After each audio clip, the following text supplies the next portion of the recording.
اب ہم آپ کی چاروں صاحبزادیوں کے حالات و واقعات ترتیب وار بیان کرتے ہیں۔ چونکہ سیدہ زینب رضی اللہ عنہا سب سے بڑی صاحبزادی تھی، لہٰذا انہی سے شروع کرتے ہیں۔ سیدہ خدیجہ رضی اللہ عنہا سے نکاح کے 5 برس بعد سیدہ زینب رضی اللہ عنہا پیدا ہوئی۔ اس وقت نبی صلی اللہ علیہ وسلم کی عمر 30 سال کی تھی۔ گویا جب اعلان نبوت ہوا، سیدہ زینب رضی اللہ عنہا اس وقت 10 سال کی ہو چکی تھی۔ یہ بھی اپنے والدہ کے ساتھ ہی ایمان لے آئی۔ ان کا نکاح ابو العاص بن ربیع سے ہوا، جو ان کی خالہ حالہ بنت خویلد کے صاحبزادے تھے۔ حالہ بنت خویلد اور سیدہ خدیجہ بنت خویلد دونوں سگی بہنیں تھیں۔ سیدنا ابو العاص مسلمان ہونے سے قبل بھی صاحب تجارت اور مالدار تھے، نیز امانت دار بھی تھے۔ سیدہ خدیجہ رضی اللہ عنہا نے رسول اللہ صلی اللہ علیہ وسلم سے گزارش کی کہ زینب کا نکاح ابو العاص سے کر دینا چاہیے۔ آپ نے یہ بات منظور فرمائی، ابو العاص سے نکاح کر دیا۔ یہ نکاح اعلان نبوت سے پہلے ہوا۔ رسول اللہ صلی اللہ علیہ وسلم نے جب نبوت کا اعلان فرمایا تو کفار آپ سے دشمنی پر اتر آئے اور ہر معاملے میں آپ کے راستے میں رکاوٹیں کھڑی کی۔ دشمنی کا ایک طریقہ انہوں نے یہ اپنایا کہ ابو العاص سے زور دے کر کہا زینب کو طلاق دے دے۔ قبیلہ قریش میں جس عورت سے آپ چاہیں گے ہم آپ کی شادی کر دیں گے۔ اس پر ابو العاص نے جواب دیا، میں زینب کو طلاق نہیں دوں گا، میں ان کے بدلے میں قریش کی کسی بھی عورت کو پسند نہیں کرتا۔ قریش نے اس رشتے کو ختم کرانے کے لیے بہت زور لگایا۔ ابو العاص انکار ہی کرتے رہے، اگرچہ وہ مسلمان نہیں ہوئے تھے، پھر بھی انہوں نے قریش کا یہ مطالبہ ماننے سے صاف انکار کر دیا۔ اس بنا پر نبی صلی اللہ علیہ وسلم نے ان کے اس ثابت قدمی پر تعریف فرمائی اور ان کے کردار کی پختگی کو پسند فرمایا۔ غزوہ بدر میں جب مسلمانوں کو فتح نصیب ہوئی اور اس لڑائی میں شکست کھا لینے والے بہت سے کافروں کو قید کر لیا گیا تو قیدیوں کو مدینے لایا گیا۔ قیدیوں سے معاوضہ لے کر انہیں رہا کرنے کا فیصلہ کیا گیا۔ اس لڑائی میں ابو العاص بھی قید ہو کر آئے ہوئے تھے۔ انہیں عبداللہ بن نعمان انصاری نے قید کیا تھا۔ عباس بن عبد المطلب بھی قیدیوں میں شامل تھے۔ یہ رسول اللہ صلی اللہ علیہ وسلم کے چاچا تھے۔ اگرچہ انہوں نے لڑائی میں حصہ نہیں لیا تھا، لیکن یہ مشرکین کے لشکر کے ساتھ آئے تھے، اس لیے ان کا شمار مخالفین میں ہوتا تھا۔ اہل مکہ قیدیوں کو چھڑانے کے لیے معاوضے روانہ کیے۔ اس سلسلے میں ابو العاص کی رہائی کے لیے سیدہ زینب رضی اللہ عنہا نے اپنا ہار ان کے فدیے میں بھیجا۔ جب یہ معاوضے اور فدیے نبی صلی اللہ علیہ وسلم کی خدمت میں پیش ہوئے تو آپ کو ان میں وہ ہار بھی نظر آیا۔ آپ پر غم کی حالت طاری ہو گئی، دل بھر آیا، آنکھوں میں آنسو آ گئے۔ سیدہ خدیجہ رضی اللہ عنہا نے کا دور آنکھوں کے سامنے گھوم گیا۔ مجلس میں موجود تمام لوگوں نے نبی صلی اللہ علیہ وسلم کی اس کیفیت کو صاف محسوس کر لیا۔ آپ نے ارشاد فرمایا، تم پسند کرو تو ابو العاص کو رہا کر دو اور زینب کا ہار واپس بھیج دو۔ صحابہ کرام رضی اللہ عنہم نے فوراً عرض کی کہ ہمیں کوئی اعتراض نہیں۔ اس پر آپ نے ابو العاص سے فرمایا، جب آپ مکہ پہنچے تو زینب کو ہماری طرف بھیج دے۔ ابو العاص نے یہ وعدہ کر لیا۔ اس طرح انہیں بلا معاوضہ رہا کر دیا گیا۔ سیدہ خدیجہ رضی اللہ عنہا کا ہار بھی واپس بھیج دیا گیا۔ ابو العاص نے اپنا وعدہ پورا کیا، اپنے بھائی کے ساتھ زینب رضی اللہ عنہا کو مدینے روانہ کیا۔ اس طرح زینب رضی اللہ عنہا نبی صلی اللہ علیہ وسلم تک پہنچ گئی۔ راستے میں حبار بن اسود نے روکنے کی کوشش بھی کی تھی، جو بھی مسلمان نہیں ہوئے تھے، لیکن کنانے آڑے آ گیا، پھر بھی اور ان کو زخم بھی آئے۔ اس طرح ہجرت کے دوران بھی ان کو سخت حالات کا سامنا کرنا پڑا۔ ایسا سلوک ان کے مسلمان ہونے کی بنا پر کیا گیا، گویا تکالیف انہوں نے اللہ کے راستے میں اٹھائی۔ سیدہ زینب رضی اللہ عنہا جب نبی صلی اللہ علیہ وسلم کی خدمت میں پہنچی اور اپنے مسائل کی تفصیل سنائی تو آپ نے ارشاد فرمایا، میری بیٹیوں میں زینب سب سے افضل ہے۔ اسے میری وجہ سے مصیبت میں مبتلا ہونا پڑا اور اذیت میں مبتلا کیا گیا۔ حبار بن اسود جنہوں نے سیدہ زینب رضی اللہ عنہا کو تکلیف پہنچائی تھی، وہ فتح مکہ کے بعد مسلمان ہو گئے تھے۔ نبی صلی اللہ علیہ وسلم نے ان کا یہ جرم معاف فرما دیا تھا۔ دین کے معاملے میں سیدہ زینب رضی اللہ عنہا کا مقام بہت اونچا ہے۔ ان کے اس بلند مقام کی خبر خود نبی صلی اللہ علیہ وسلم نے دی ہے۔ نبی صلی اللہ علیہ وسلم کا یہ فرمان ہے کہ زینب کا مقام بہت اونچا ہے۔ ایک بہت بڑی خوشخبری بھی تھی، ان کے خاوند ابو العاص جب تک مکے میں رہے اسلام نہیں لائے تھے۔ انہیں 6 ہجری میں ایک تجارتی قافلے کے ساتھ شام کی طرف سفر کرنے کا اتفاق ہوا۔ اس قافلے کو مسلمانوں نے گرفتار کر لیا۔ یہ بچ نکلنے میں کامیاب ہو گئے اور سیدہ زینب رضی اللہ عنہا کے پاس آ گئے۔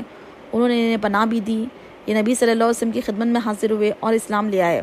مسلمان ہونے کے بعد مکہ گئے، ان کے پاس جن لوگوں کی امانتیں تھیں ان کی امانتیں انہیں لوٹا دی۔ اس کے بعد فرمایا، سن لو میں مسلمان ہو گیا ہوں، میں نے اپنے اسلام کا اعلان مدینے میں اس لیے نہیں کیا، تم یہ خیال نہ کرو میں نے تمہارا مال کھا لینے کا ارادہ کر لیا ہے۔ اس کے بعد یہ مکے سے مدینہ آ گئے۔ مدینہ پہنچے تو نبی صلی اللہ علیہ وسلم نے 6 سال کی مفارقت کے بعد نکاح اول ہی پر سیدہ زینب رضی اللہ عنہا کو ابو العاص کے گھر رخصت کر دیا۔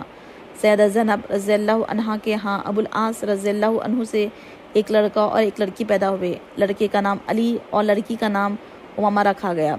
علی بن ابو العاص نے رسول اللہ صلی اللہ علیہ وسلم کی نگرانی میں پرورش پائی۔ مکہ فتح ہوا تو آپ نے انہیں اپنی سواری پر پیچھے بٹھایا ہوا تھا۔ انہی کے متعلق صحیح بخاری میں ایک روایت یہ ہے کہ سیدنا اسامہ بن زید فرماتے ہیں کہ سیدہ زینب رضی اللہ عنہا نے رسول اللہ صلی اللہ علیہ وسلم کے پاس پیغام بھیجا، میرا بیٹا حالت نزاع میں ہے، جلدی تشریف لائیے۔ آپ نے سلام کے بعد کہلا بھیجا، جو کچھ اللہ نے لیا یا عنایت کیا سب اسی کا ہے، اور ہر چیز کی زندگی کے لیے اس کے ہاں ایک وقت مقرر ہے، اس لیے تمہیں ثواب کی امید پر صبر کرنا چاہیے۔ سیدہ زینب رضی اللہ عنہا نے دوبارہ پیغام بھیجا، قسم دلائی آپ ضرور تشریف لائے۔ چنانچہ آپ کھڑے ہو گئے۔ آپ کے ساتھ سعد بن عبادہ، معاذ بن جبل، ابی بن کعب، زید بن ثابت رضی اللہ عنہ اور دیگر چند اشخاص تھے۔ وہاں پہنچنے پر بچے کو اٹھا کر آپ کی خدمت میں لایا گیا۔ اس وقت اس کی سانس اکھڑی ہوئی تھی اور سانس کی آمد و رفت پرانے مشکی کسی کی طرح تھی۔ یہ دیکھ کر آپ کی دونوں آنکھوں سے آنسو بہنے لگے۔ سعد رضی اللہ عنہ نے عرض کیا، یا رسول اللہ صلی اللہ علیہ وسلم یہ رونا کیسا؟ آپ نے فرمایا، یہ رحمت ہے جو اللہ نے اپنے بندوں کے دلوں میں رکھی ہے، اور صرف انہی بندوں پر رحم کرتا ہے جو رحم دل ہوتے ہیں۔ علی بن عاص کی وفات کے متعلق ایک کی روایت یہ ہے کہ بچپن میں وفات پائی، لیکن عام روایت میں ہے کہ سن رشد کو پہنچے۔ ابن عساکر فرماتے ہیں کہ یرموک کے معرکے میں شہید ہوئے۔ سیدہ زینب رضی اللہ عنہا کی بیٹی امامہ بھی نبی صلی اللہ علیہ وسلم کے ہاں پرورش پائی۔ صحیح بخاری میں ابو قتادہ انصاری رضی اللہ عنہ بیان کرتے ہیں کہ رسول اللہ صلی اللہ علیہ وسلم ہمارے ہاں تشریف لائے۔ اس وقت امامہ آپ کے کھاندے پر تھی۔ آپ نے اسی حالت میں نماز شروع کی۔ جب رکوع فرماتے تو انہیں اتار کر زمین میں بٹھا دیتے، سجدے سے سر اٹھاتے تو پھر امامہ کو سوار کر لیتے۔ اس واقعے سے صاف ظاہر ہے کہ نبی صلی اللہ علیہ وسلم کو ان سے کس حد تک محبت تھی۔ محدثین نے ایک اور واقعہ نقل کیا ہے کہ رسول اللہ صلی اللہ علیہ وسلم کی خدمت میں ایک قیمتی ہار ہدیے کے طور پر آیا۔ اس وقت ازواج مطہرات رضی اللہ عنہ وہاں جمع تھی۔ امامہ بھی وہیں تھی اور کم عمر ہونے کی وجہ سے وہیں کھیل رہی تھی۔ آپ نے ارشاد فرمایا کہ یہ ہار کیسا ہے؟ ہم نے عرض کیا، اس سے بہتر ہار ہم نے کبھی بھی نہیں دیکھا۔ یہ سن کر آپ نے فرمایا، مجھے اہل بیت میں سے جو سب سے زیادہ پسند ہے، میں یہ ہار اس کے گلے میں ڈال دوں گا۔ تمام ازواج مطہرات منتظر تھی کہ دیکھے کہ وہ ہار کس کے حصے میں آتا ہے۔ انہوں نے یہ سمجھا کہ یہ شرف سیدہ عائشہ رضی اللہ عنہا کو حاصل ہوگا، لیکن نبی صلی اللہ علیہ وسلم نے امامہ کو اپنے پاس بلایا اور ہار ان کے گلے میں ڈال دیا۔ ظاہر ہے کہ آپ کو امامہ سے محبت سیدہ زینب رضی اللہ عنہا کی وجہ سے تھی۔ انہی امامہ سے 12 ہجری میں سیدنا علی رضی اللہ عنہ نے نکاح کیا، کیونکہ سیدہ فاطمہ رضی اللہ عنہا وفات پا چکی تھی۔ سیدنا علی رضی اللہ عنہ کوفے میں شہید کر دیے گئے تو امامہ کا دوسرا نکاح مغیرہ بن نوفل سے ہوا۔ انہی کے نکاح میں یہ فوت ہوئی۔ سیدنا ابو العاص رضی اللہ عنہ نے سیدہ زینب رضی اللہ عنہا کے ساتھ نہایت شریفانہ برتاؤ کیا۔ نبی صلی اللہ علیہ وسلم نے ان کے شریفانہ تعلقات کی تعریف کی۔ دوبارہ رخصتی کے بعد سیدہ زینب رضی اللہ عنہا تھوڑا عرصہ زندہ رہی۔ 6 یا 7 ہجری میں سیدنا ابو العاص اسلام لے آئے اور سیدہ زینب رضی اللہ عنہا نے 8 ہجری میں مدینہ منورہ میں انتقال کیا۔ سیدہ زینب رضی اللہ عنہا کو ام المومنین سیدہ سودا، سیدہ ام سلمہ اور ام ایمن رضی اللہ عنہا نے غسل دیا۔ غسل کے بعد رسول اللہ صلی اللہ علیہ وسلم کو اطلاع دی گئی۔ آپ نے اپنا تہبند کفن میں شامل کرنے کے لیے مرحمت فرمایا۔ نماز جنازہ خود نبی صلی اللہ علیہ وسلم نے پڑھائی۔ یہ ایک عظیم شرف ہے جو امت کے خاص افراد ہی کو حاصل ہوا ہے۔ ان کا جنازہ مسلمان عورتوں نے بھی پڑھا۔ سیدہ فاطمہ بھی اپنی بڑی بہن کے جنازے میں شریک ہوئی۔ سیدہ زینب رضی اللہ عنہا کو خبر میں خود نبی صلی اللہ علیہ وسلم اور ان کے خاوند ابو العاص نے اتارا۔ سیدہ زینب رضی اللہ عنہا کو چونکہ ہجرت کے وقت زخم بھی آئے تھے اور اسی زخم سے ان کی موت واقع ہوئی تھی، اس لیے حافظ ابن کثیر نے البدایہ و نہایہ میں انہیں شہیدہ زینب لکھا ہے، یعنی سیدہ زینب اللہ کے راستے میں شہید ہونے والی خاتون ہیں۔ سیدہ زینب رضی اللہ عنہا کے خاوند ابو العاص نے 12 ہجری میں ذی الحج کے مہینے میں انتقال کیا۔ یہ تذکرہ تھا سیدہ زینب رضی اللہ عنہا کا۔